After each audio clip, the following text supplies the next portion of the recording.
The year is 1879.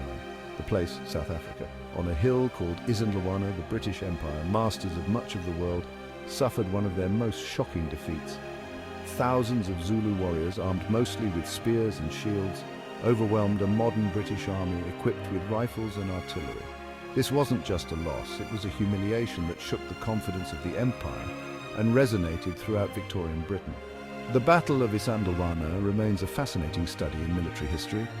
It reveals the dangers of underestimating an enemy, the importance of adapting tactics, and the brutal realities of war. But beyond the battlefield, Isandlwana also tells a story of cultural clash, colonial ambition, and the fierce resistance of a proud people defending their homeland. To understand Isandlwana, we must look back at the context of British expansion in South Africa. Driven by desires for land, resources, and imperial prestige, the British clashed with the powerful Zulu Kingdom. The Zulus, under the leadership of King Cetshwayo, were a formidable force. Their warriors, trained from a young age, were disciplined and fearless. Tensions between the British and the Zulus escalated.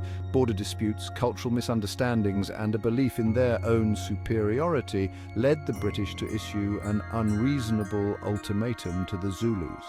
This was essentially a declaration of war, a war the British assumed would be a swift victory.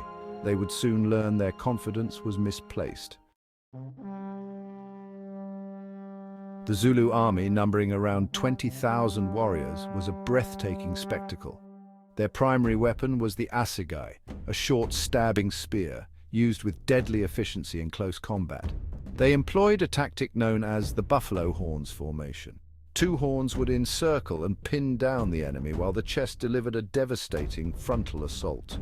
The British, meanwhile, were confident in their superior firepower. They were armed with Martini Henry rifles capable of rapid fire and artillery pieces. However, they underestimated the Zulus' courage, discipline, and numbers. They also failed to adequately fortify their camp at Isandlwana, a mistake that would prove fatal. Section 4. Why Britain Fell. The battle raged for hours. The Zulu warriors, despite suffering heavy losses from British rifles, fought with incredible bravery. They used the terrain to their advantage, taking cover and advancing relentlessly. The British, though initially successful in repelling attacks, soon found themselves overwhelmed. Several factors led to the British defeat. There were tactical errors, such as the division of British forces and the failure to secure their camp. Crucially, the British underestimated their enemy. They believed their firearms would ensure a swift victory and failed to appreciate the Zulus' military skill and sheer determination. Section 5. Legacy of the Buffalo Horns. The Battle of Isandlwana sent shockwaves through the British Empire. It was a stark reminder that even the most powerful nations could be vulnerable. The defeat led to a surge in British troop deployments to South Africa, determined to avenge the loss. For the Zulus, Isandlwana was a moment of great victory, a testament to their military prowess. However, it was a short-lived triumph.